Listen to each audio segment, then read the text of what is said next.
আমি গতকালকে ছিলাম কেরালায়। হে তরুণ যুবকেরা, হে আমার মুরব্বিয়ানেরা, সেখানে বাঙালিদের প্রোগ্রাম ছিল, আমি সেখানে আমন্ত্রিত ছিলাম। বন্ধুরা আমার, তরুণ যুবকেরা, আমার মুরব্বিয়ানেরা, সেই জায়গায় আমি গিয়ে বক্তব্য রাখলাম বাংলা এবং হিন্দি মিক্সড করে। কারণ কেরালার ভাষা হলো মালায়ালাম, এই মালায়ালাম ভাষা কিন্তু আমরা বুঝি না, আবার অনেক মানুষ আছে তারা হিন্দি বোঝে না। বন্ধুরা আমার, তরুণ যুবকেরা আমার, কেরালার তালিকুলামে গেছিলাম, কোপরা কালাম তালিকুলামে গেছিলাম। সেখানে নাসিব অডিটোরিয়ামে প্রোগ্রামটা হয়েছিল। আমি যাওয়ার আগে একটা জায়গা আছে কেরালার ঐতিহাসিক জায়গা, সেই জায়গাটার নাম হলো চেরামান মসজিদ। আপনারা নাম শুনেছেন অনেকে যারা কেরালায় গেছেন।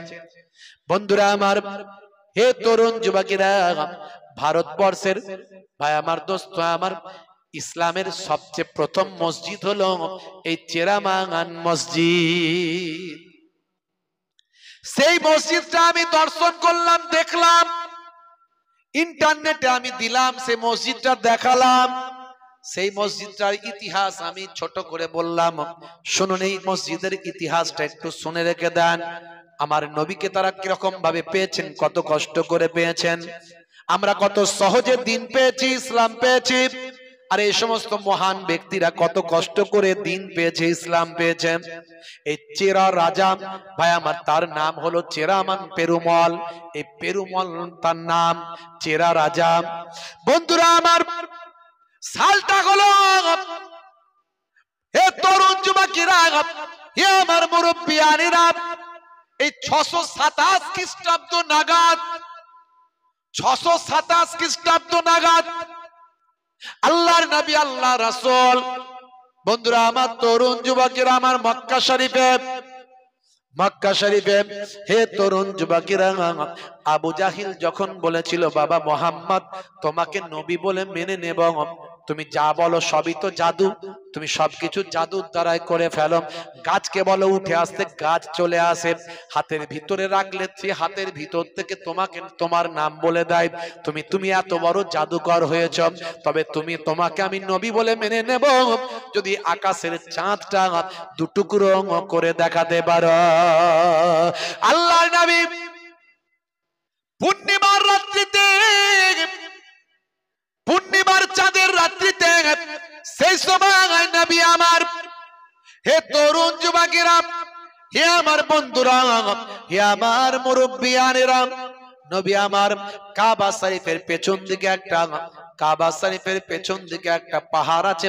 ওই পাহাড়টার নাম হলো কি জানেন? জাবালে আবু কুবাইস। চাচা জানকে বললেন, চাচা জান, ইতিপূর্বে আপনি যা বলেছেন আমি করেছি, কিন্তু আপনি আমাকে নবী বলে তো মানেন না, আল্লাহকে এক বলে তো মানেন না, প্রত্যেকবারে প্রতারণা করেছেন, ইচ্ছাকৃতভাবে আল্লাহকে অস্বীকার করেছেন, আর আমার উপর অত্যাচার করেছেন। এবারে আপনি কি মন থেকে বলছেন? সেই সময় চাচা আবু জাহিল বললেন, বাবা মুহাম্মদ, এবারে আর তোমার সঙ্গে কোন রকম প্রতারণা করছি না। হে তরুণ যুবকেরা, এমন সময় দেখা যায়, লক্ষ্য করা যায়, আল্লাহর নবী জাবালে আবু কুবাইস পাহাড়ে উঠলেন। যে জাবালে আবু কুবাইস পাহাড়টা এখন ভাই আমার বাদশার বাড়ি বিল্ডিং হয়েছে, পাহাড়কে বাউন্ডারি করে, পাহাড়কে ঘিরে পাহাড়ের উপর বিল্ডিং হয়েছে। আপনারা জানেন কাবা ঘরে যদি আপনি যান উমরা হজ বা হজ করতে গেলেন, জাবালে আবু কুবাইস পাহাড়টা আপনি দেখবেন বাদশার ঘর। আমি মাত্র 1 মাস হলো ঘুরে এসেছি ভাই আমার, সেই জায়গাগুলো আমার সব জানা আছে, দেখে এসেছি, বড় স্মৃতি বিজড়িত জায়গা। হে তরুণ যুবকেরা, আল্লাহর নবী জাবালে আবু কুবাইস পাহাড়ে চাঁদনির রাত্রিতে, পূর্ণিমা রাত্রিতে উঠে আকাশের চাঁদের দিকে আল্লাহর নাম নিয়ে শাহাদাত আগুন দিয়ে ইশারা করেন। মাঝামাঝি একবার শুধু টানলেন, টানার সঙ্গে সঙ্গে চাঁদটা দুটুকরো হয়ে দুদিকে সরে চলে যায়। জোরে হবে না? আর জোরে হবে না? দুদিকে চলে যায়, চাঁদ দুদিকে চলে গেল। চাচা আবু জাহিল সেই সময় দেখে অবাক, হাই রে হাই, একই দেখালে মোহাম্মদ, একই দেখালেন। আল্লাহর নবী সেই সময় বলেছিলেন, চাচা যান, এটা আমার আল্লাহর ক্ষমতা, এটা আমার আল্লাহর শক্তি, আমার আল্লাহ কুদরতি ক্ষমতায় আমাকে দান করেছেন, তাই আমাকে আমার আল্লাহ এই নিয়ামতের অধিকার করেছেন। আমার আগুলের ইশারায় আকাশের চাঁদটা দুটুকরো হয়। জোরে হবে না? জোরে হবে না? ओ शहरे मोहब्बत जहां मुस्तफा है, वही घर बनाने को दिल चाहता है। जोरे हवे ना? जोरे हवे ना? सितारों से ये चाँद कहता है हाय दम, तुम्हें क्या बताओ ओ टुकड़ों का आलम। सितारों से ये चाँद कहता है हाय दम, तुम्हें क्या बताओ ओ टुकड़ों का आलम। इशारे में आका के इतना मजा था, इशारे में आका के इतना मजा था कि फिर टूट जाने को दिल चाहता है। জোরে হবে না? ভাইরা আমার, আল্লাহর নবীর আগুলের ইশারায় আকাশের চাঁদ দুখানা হলো। বদমাইশ আবু জাহিল, সে তো নবীকে শুধু প্রতারণা করে, সে সব জেনে জেগে জেগে ঘুমালে তাকে তোলা যায় না। তোলা যায়? যে জেগে জেগে ঘুমাবে তাকে তোলা যায়? তোলা যায় না। আমার নবীর সঙ্গে ঠকবাজি করে সব সময়। আমার নবী চেষ্টা করেন যাতে আবু জাহিল সঠিক পথের দিশা পায়, আবু জাহিল যাতে করে আল্লাহর জাহান্নামের শাস্তি থেকে বাঁচে, সেই জন্য নবী চেষ্টা করেন। নাহলে আমার নবীর কিছু যায় আসে না, কিচ্ছু যায় আসে না। হে তরুণ যুবকেরা, হে আমার বন্ধুরা, আবু জাহিল মানলো না, বলল বাবা মুহাম্মদ, আগে জানতাম তোমার শক্তি এই পৃথিবীতে কাজ করে, জমিনে কাজ করে, তোমার শক্তি গাছের উপর কাজ করে, মাটির উপর কাজ করে, কোন মানুষের উপর কাজ করে। এখন দেখছি তোমার জাদু আকাশের চাঁদের উপর কাজ করছে। আল্লাহর নবীকে অস্বীকার করলো, নবী আমার ব্যথিত হলেন। এই ঘটনাখানা যে রাত্রিতে ঘটেছিল, সেই রাত্রিতে ভাই আমার দোস্ত আমার ওই কেরালার কুডুঙ্গলার ওই মিথালা গ্রামের চেরামান পেরুমল ভাই আমার ওই বাদশা রাজা, তিনি কিন্তু ছাদের উপর বসে মানুষদের সঙ্গে খোঁজ গল্পের মধ্যে মত্ত ছিলেন। সেই সময় হঠাৎ তিনি আকাশের দিকে তাকিয়েছিলেন। এই আকাশের দিকে তাকিয়ে দেখলেন হঠাৎ করে আকাশের চাঁদটা দুটুকরো হয়ে দুদিকে সরে চলে গেল। এই ঘটনাটা তিনি দেখেছিলেন। বন্ধুরা আমার, তরুণ যুবকেরা আমার, এমন সময় বাদশা চেরামান পেরুমল চিন্তিত হয়ে পড়লেন, আমার রাজ্যের মধ্যে কি কোনো বিপদ আসবে? সকালবেলা যত জ্যোতিষী ছিল তাদের ডাকলেন, সকলকে ডেকে বললেন, দেখো হিসাব নিকাশ করে দেখো কিছু বিপদ আছে নাকি, কোনো সমস্যা আছে নাকি। জ্যোতিষীরা সঠিক উত্তর দিতে পারলেন না। বাদশা বড় চিন্তিত হলেন। হে তরুণ যুবকেরা, হে আমার মুরব্বিয়ানেরা, বহু পূর্বে থেকে ভারতের সঙ্গে আরবের ব্যবসা চলত। তৎকালীন যুগের সৌগন্ধের ব্যবসা, ভাই আমার ওই যে মূল্যবান কাঠের ব্যবসা, আরব সাগরের পাড়ি, এই কেরালা আরব সাগরের পাড়ি। কালকে আমি আরব সাগরের পাশেই জলসা করেছি ভাই আমার, সাগর পাশে আমাকে লোকেরা নিয়ে গেল, হুজুর সাগরটা দেখিয়ে নিয়ে আসি চলো। গিয়ে দেখলাম, এই সেই সাগর, যে সাগর পার করে হাজিরা হজ করতে যেত আগে। জেরে বলুন সুবহানাল্লাহ। আগে পানির উপর দিয়ে যেত, এখন আকাশে। বন্ধুরা আমার, তৎকালীন যুগ থেকে আরবের বণিকেরা কেরালার জমিনে আসে। বাদশা বড় চিন্তিত, বাদশা বেশ কিছুদিন ধরে বড় চিন্তিত, এই ঘটনার রহস্য বুঝতে পারছেন না। আরবের বণিকদের মাঝখানে খবরটা গেল, এই করছি ঘুরে এসো, ঘুরে এসো, ঘুরে এসো, আওয়াজ করলে হবে না। হ্যাঁ, আওয়াজ করলে হবে না। এমন সময় দেখতে পাওয়া যায়, হে তরুণ যুবকেরা, বন্ধুরা আমার, বাদশার খবরটা তখন বণিকদের কাছে কেউ বলল, জানো আমাদের বাদশা এই ব্যাপারে, এই ব্যাপার। বণিকরা বলল এই ব্যাপার, বাদশার কাছে আমাদের নিয়ে চলো, বাদশাকে আমরা আসল তথ্যটা দিতে পারবো যে চাঁদ দ্বিখণ্ডিত হওয়ার ঘটনা যেটা ঘটেছে এটা এখানকার ঘটনা নয়, এটা হলো আরবের মক্কা নগরীর ঘটনা। আমাদের দেশে একজন নবীর আগমন হয়েছে, সেই নবীকে আল্লাহ মহান স্রষ্টা বিরাট ক্ষমতা দিয়েছেন। তিনি মানুষকে তার ন্যায়ের পথে আহ্বান জানাচ্ছেন। আমার দেশে অন্যায় অত্যাচার পাপাচার তিনি বন্ধ করেছেন। যে দেশে একটা মানুষকে খুন করলে 100 জনকে তার বদলা নেওয়া হতো, যে দেশে একবার যুদ্ধ শুরু হলে 40 বছর ধরে স্থায়ী থাকতো, যে দেশের মাইট ইসরাইল যোদ্ধার মুল্লুক তার ছিল, নারীদের সম্মান ছিল না, নারীদের কোনো ইজ্জত ছিল না, জীবন্ত অবস্থায় কন্যা সন্তানকে ছোট বয়সে হত্যা করা হতো, সেই নবীর আগমনের পর থেকে মানুষ দলে দলে সেই নবীর শিষ্য হচ্ছে আর অন্যায় থেকে দূরে তারা ধাবিত হচ্ছে। বাদশার কাছে, রাজা মশাইয়ের কাছে খবরটা গেল।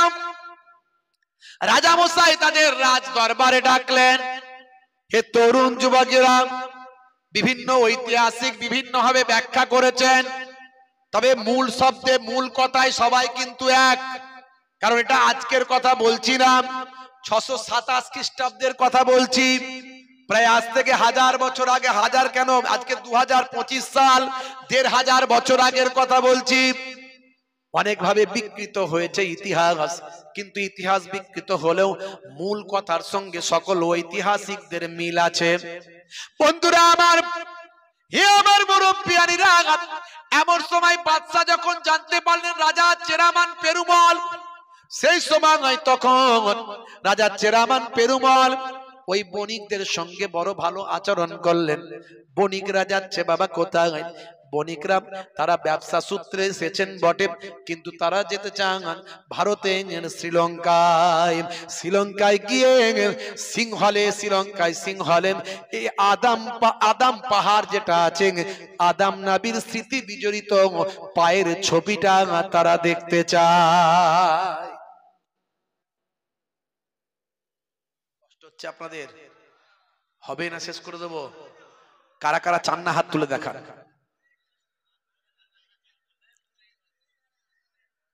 কিন্তু আমার টাইম শেষ, আমার আর একটা পাশে যেতে হবে। ঠান্ডার রাত তো কষ্ট দেবো না, ঠান্ডার রাত কষ্ট দেব না, আলোচনা তো করলে শেষ হবে না। জি হ্যাঁ, হে তরুণ যুবকেরা, সংক্ষেপ করে বলি, অনেক বড় লম্বা ঘটনা।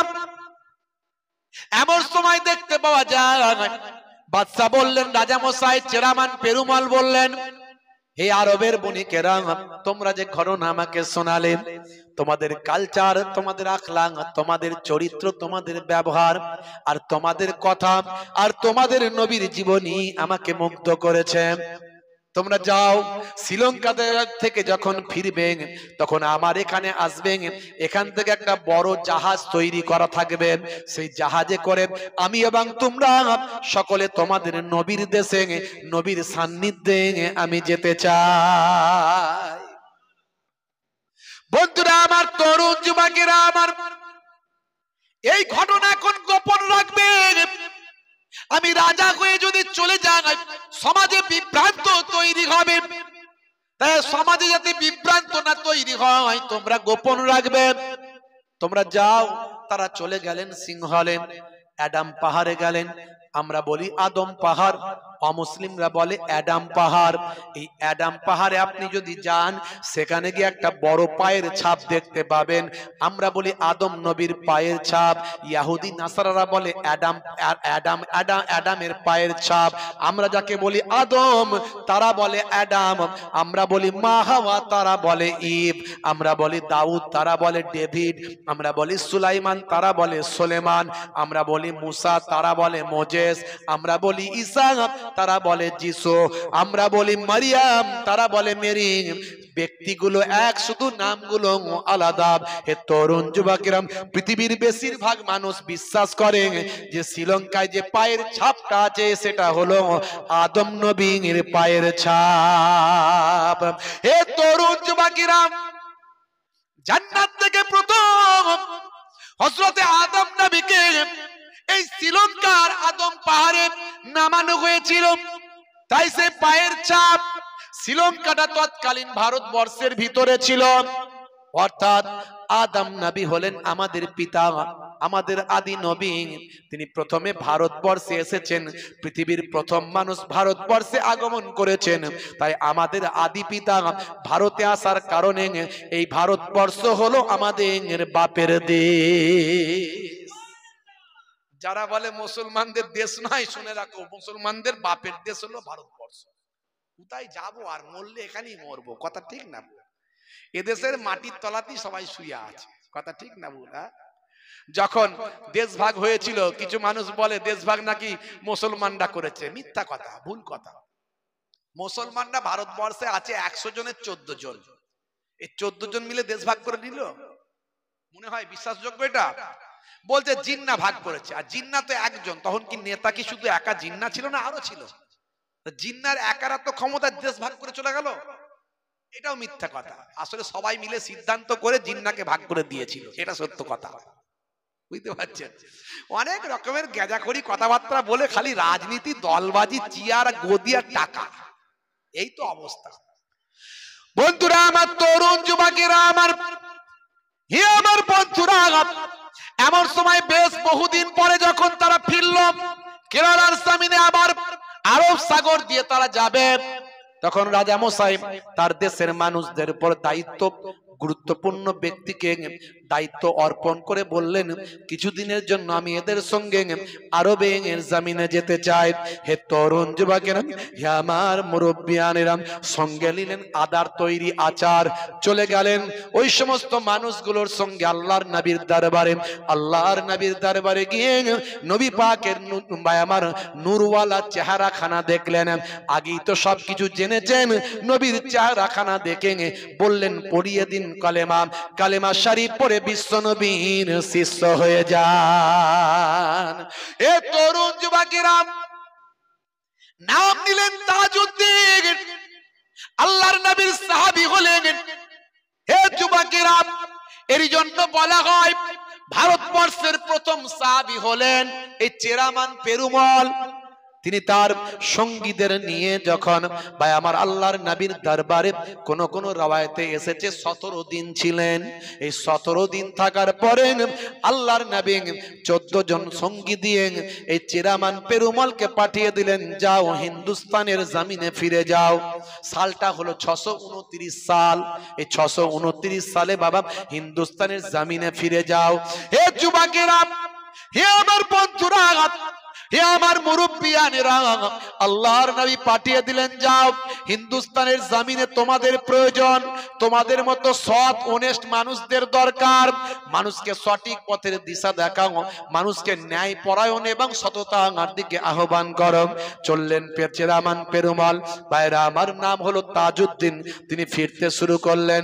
পথে ও ভাই আমার সালালা বলে একটা জায়গা আছে ওমান, এই ওমানের মতো ওমানে এসে সালালা নামক জায়গাতে এসে তিনি অসুস্থ হয়ে যান। অসুস্থ হয়ে যাওয়ার সময় তিনি বুঝতে পারলেন, আমি হয়তো আর ওই আমি চেরামান পেরুমল আমার ওই জায়গা মালালা পর্যন্ত পৌঁছাতে পারবো না। হে তরুণ যুবকেরা, সেই সময় এই 14 জন সাহাবীর ভিতরে, 14 জনের ভিতরে যিনি একজন বিখ্যাত সাহাবী ছিলেন, তিনি হলেন মালিক ইবনে দিনার, তার সন্তান হাবিব ইবনে মালিক। হে তরুণ যুবকেরা, এইভাবে 14 জন ছিলেন। মালিক ইবনে দিনারকে তখন তিনি দায়িত্ব দিলেন, যান আমি এই চিঠিটা লিখে দিচ্ছি, আপনি আমার রাজ্যে চলে যাবেন, ওই মালালা গ্রামে চলে যাবেন, ওই কডুঙ্গলায় চলে যাবেন। সেখানে গিয়ে আমার পক্ষ থেকে আপনি বলবেন যে এখানে আমি যা চিঠিতে লেখা লিখে দিচ্ছি। চিঠিতে লিখলেন যে অতিথিদের আমি পাঠালাম তাদের তোমরা সম্মান করবে, রিসপেক্ট করবে, আর তাদের কথা তোমরা মেনে মেনে চলবি। জোরে হবে না? মালিক ইবনে দিনার রাদিয়াল্লাহু তাআলা আনহু তিনি সেই জায়গায় এলেন, এসে তাদেরকে সেই চিঠি দেখালেন। তখনকার মানুষ ছিল খুব ভালো, সৎ, অনেস্ট। তারা তাদের রাজার কথা সঙ্গে সঙ্গে বিশ্বাস করলো, চিঠি দেখলো, দেখে বিশ্বাস করে তারা বলল আপনাদের আমরা ওয়েলকাম জানাই, এখানে আপনারা থাকুন, বসবাস করে তুলুন। সেই জায়গায় প্রথম মসজিদ তৈরি হলো। মসজিদটা ওই রাজার নামেতেই মালিক ইবনে দিনার প্রথম ভিত্তি স্থাপন করলেন। ওই মসজিদের নাম হলো চেরামান জামে মসজিদ। ইতিহাস খুলে দেখুন, জোরে বলুন সুবহানাল্লাহ। ওই মসজিদে কালকে গিয়ে জিয়ারত করলাম, পরশুদিন। ভাইরা আমার, এই পাশেই মালিক ইবনে দিনারের সন্তান হাবিব বিন মালিক এবং তার স্ত্রী হুমায়রা রাদিয়াল্লাহু তাআলা আনহা, দুইজনের রওজা মোবারক আছে মসজিদের সঙ্গে। একটা প্রদীপ আছে, সেই প্রদীপটা হলো 1000 বছরের। 1000 বছর ধরে সেই প্রদীপকে জ্বালানো হতো। আর এই মসজিদের সঙ্গে একটা হিন্দু মুসলমানের এমন একটা সম্পর্ক যে এই প্রদীপ জ্বালানোর জন্য অমুসলিম হিন্দুরাও পর্যন্ত প্রদীপের তেল দান করে। যদিও এখন প্রদীপ জ্বলতে দেখলাম না, প্রদীপটা আমি দেখলাম বিশাল বড়, ওই উপর থেকে নিচে পর্যন্ত প্রদীপ, কিন্তু জ্বলেনি। বললো এখন বন্ধ আছে, 1000 বছর পর্যন্ত জ্বলেছে। মানে বুঝতে পারছি তখন ইলেকট্রিকের অত ব্যাপার ছিল না, তখন কিন্তু প্রদীপ সবসময় জ্বালিয়ে রাখা হতো। এই মসজিদে অমুসলিম হিন্দু ভাইরাও যাতায়াত করেন, সেখানে গিয়ে প্রার্থনা করেন। এবং বাচ্চা ছেলেকে যখন মুখে ভাত দেওয়া হয়, মুখে খাবার দেওয়া হয়, তখন এই মসজিদে নিয়ে গিয়ে সম্মান প্রদর্শন করা হয়। এই ইতিহাস আপনি গুগল সার্চ করলেও পাবেন। আমি ডিটেলস আরো বললাম, বিভিন্ন ঐতিহাসিকের ইতিহাসকে একত্রিত করে বললাম, বুঝতে পারছেন ভাইরা আমার? তরুণ যুবকেরা আমার, তারা কত কষ্ট করে সঠিক পথ পেয়েছে, সৎ মানুষ হয়েছে, অনেস্ট মানুষ হয়েছে। আর আমরা এত সহজে পাচ্ছি, জানছি, বুঝছি, তারপরও আমরা যদি মেনে না চলি তাহলে আর কিছু বলার নাই। আজ থেকে প্রতিজ্ঞা করুন নামাজি হবেন। আজ থেকে প্রতিজ্ঞা করুন বিশ্ব নবীর শিষ্য হয়ে যাবেন। আজ থেকে প্রতিজ্ঞা করুন নামাজ ছেড়ে দেবেন না, কারণ নামাজ সমস্ত অন্যায় থেকে মানুষকে দূরে রাখে। আপনি নামাজি হলে মদের দোকানে লাইন লাগাতে গেলে বুকটা থরথর করে কাঁপবে। আমি নামাজি মানুষ কি করে মদ খাবো? আপনি নামাজি হলে জেনা ব্যভিচারের কাছে গেলে আপনার বুকটা থরথর করে কাঁপবে। আমি নামাজি মানুষ জেনা ব্যভিচার করব কি করে? মুসলমান এখন অনেক পাপের মধ্যে লিপ্ত হয়ে যাচ্ছে। তার কারণ কি? তার কারণ সে নামাজি নয়, তার কারণ সে আল্লাহ এবং রাসূলের নির্দেশনা মানে না। এই জন্য সে অনেক পাপী বান্দা হয়ে যাচ্ছে। মদখোর, জেনাখোর, গাঁজাখোর, তারিখোর, নেশাখোর। আসুন আজ থেকে নামাজি হয়ে যায়, বলুন ইনশাআল্লাহ, বলুন ইনশাআল্লাহ। আমি অনেক উদাহরণ দিয়েছি বিজ্ঞান বাস্তবতাকে সামনে রেখে। এত কিছু উদাহরণ দিয়ে এটাই বলতে চাই, ইসলাম সত্য, কোরআন সত্য, নবী সত্য, আল্লাহ সত্য। আর যদি সত্য বলে আপনার বিশ্বাস হয়, তাহলে এই পৃথিবী ক্ষণস্থায়ী, পরকাল চিরস্থায়ী। আজ বেঁচে আছেন, কাল থাকবে না। এই যে ভূমিকম্প শুধু একটা নাড়া দিয়েছে, নাড়াটা যদি একটু বেড়ে যায়, মানুষ আর ওপরে থাকবে না, সব মাটির তলায় চলে যাবে। কথা ঠিক না ভুল? আজ বেঁচে আছেন, কাল থাকবেন কিনা গ্যারান্টি নাই। নামাজি হয়ে যান, বলুন ইনশাআল্লাহ, বলুন ইনশাআল্লাহ। কারা কারা নামাজি হবে হাতটা তুলে দেখান তো দেখি।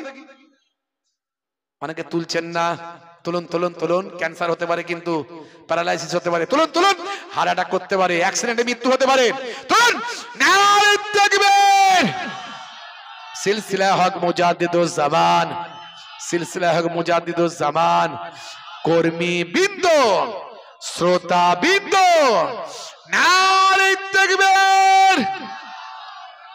নামাজি হয়ে যান, নামাজ ছাড়বেন না, নামাজ ছাড়বেন না। আর একটা বড় সুন্নত বলবো, অনেক সুন্নতের কথা বললাম, তার মধ্যে একটা বড় সুন্নত বলবো, সেটা হলো এদিকে বড় ইবাদত আল্লাহর নামাজ, আর বড় সুন্নত হলো নবীর বড় সুন্নত মুখে দাঁড়ি। আমি বলছি না মোহেবুল্লাহ হুসাইনির মতো এত বড় যদি দাঁড়ি রাখতে হবে, যদি না পারেন ছোট হলেও রাখুন। এখন তো দাঁড়ি ফ্যাশন। বিরাট কোহলি রেখেছে, হরভজন সিং রেখেছে, লিওনেল মেসি রেখেছে, নেতা রেখেছে, মন্ত্রী রেখেছে, প্রধানমন্ত্রী রেখেছে, আগের প্রধানমন্ত্রী রেখেছে। তো দাঁড়ি তো ফ্যাশন। আপনি সৌন্দর্য মনে করে রাখুন, ছোট মনে করে রাখুন, কিন্তু নবীর সুন্নত মনে করে রাখুন। ওই ফ্যাশন মনে করে নয়, সুন্দর হবে মনে করে নয়, মুখের সৌন্দর্য লাগবে বলে মনে করে নয়। আপনার দাড়িটা ছোট হতে পারে, কিন্তু নবীর সুন্নত মনে করে এই নিয়তটা আপনার ঠিক রাখুন। যেদিন ইমানের শক্তি বেড়ে যাবে সেদিনে মুখের দাড়ি মুহিবুল্লাহ হুসাইনির থেকেও বেড়ে যাবে। তার আগে যে বেঁচে থাকবেন গ্যারান্টি নাই। যদি মারা যান, কবরে দেওয়ার পরে মুনকার নাকির ফেরেশতা এসে বলবে মান রব্বুকা, দেখতে পাবে নবীর ভালোবাসায় মুখে ছোট হলেও দাড়িটা সুন্নতটা রাখা, হতে পারে ওই দাড়িটাই হবে নাজাতের জারিয়া। জোরে হবে না? বলুন ইনশাআল্লাহ।